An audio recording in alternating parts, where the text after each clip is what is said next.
Baiklah, di video kali ini saya akan membahas tentang sistem saraf yang ada pada mus muskulus. Sistem saraf adalah jaringan kerja pesinyalan dengan cabang-cabang yang membawa informasi secara langsung menuju dan dari target khusus. Sistem saraf pada hewan umumnya dapat dibedakan dalam dua bagian, yaitu sistem saraf pusat dan sistem saraf tepi. Sistem saraf pusat terdiri dari otak dan medula oblongata, sedangkan sistem saraf tepi terdiri atas saraf otonom dan saraf somatik. Saraf otonom terdiri atas sistem saraf simpatik dan sistem saraf parasimpatik, sedangkan saraf somatik terdiri atas saraf kranial dan spinal.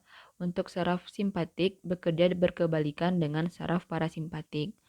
Pada saraf kranial adalah saraf yang terhubung dengan otak, sedangkan saraf spinal adalah saraf yang terhubung dengan medula oblongata.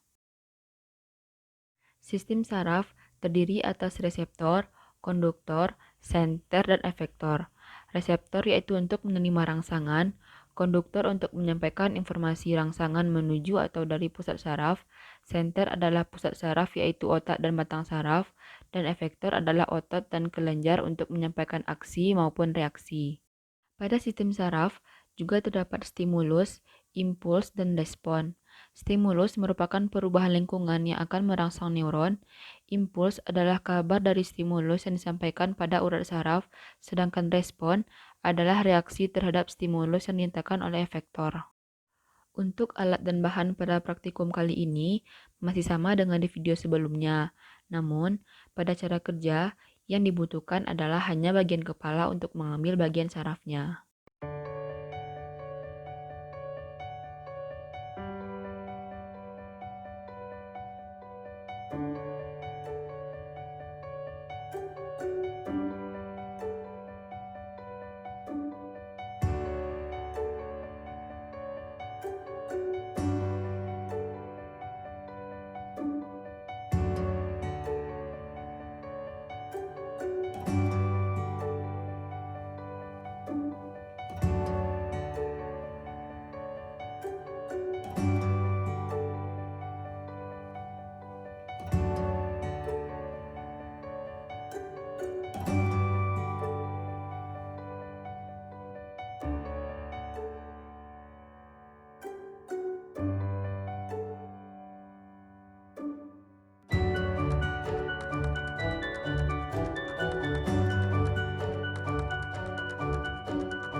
Sistem saraf yang ada pada mus musculus yang terlihat yaitu ada lobus olfactorius, cerebrum, lobus optik, cerebellum, dan medula oblongata. Pengamatan saraf pada mus musculus dilakukan pertama dengan teknik dislokasi leher. Pada mamalia, yang berkembang yaitu cerebrum atau otak besar, karena otak besar merupakan pusat pengendalian dan kecerdasan yang membedakannya dengan yang lain. Pada mamalia, terdapat 4 lobus yaitu lobus temporal untuk pendengaran dan lobus parietal untuk sensitivitas seperti merasakan panas dan dingin, kemudian lobus oksipital untuk penglihatan dan lobus frontal untuk aktivitas bekerja seperti berlari, mengunyah, menggigit, dan lain-lain. Pada mamalia, cerebrumnya memiliki ukuran yang besar dibandingkan dengan keseluruhan bagian otak.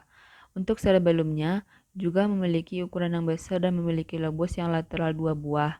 Untuk bagian lobus optikusnya, yaitu berjumlah 4 buah. Pada setiap lateralnya terdapat alur transversal yang membagi bagian lobus menjadi lobus anterior dan lobus posterior. Cerebrum pada mamalia itu melebar dari bagian lateral ke ventral, di mana pada bagian belakangnya itu membulat membentuk lobus temporalis. Pada bagian depan cerebrum itu mengecil, yaitu tempat visura rinalis yang memisahkan antara lobus olfactorius dengan cerebral hemisfer.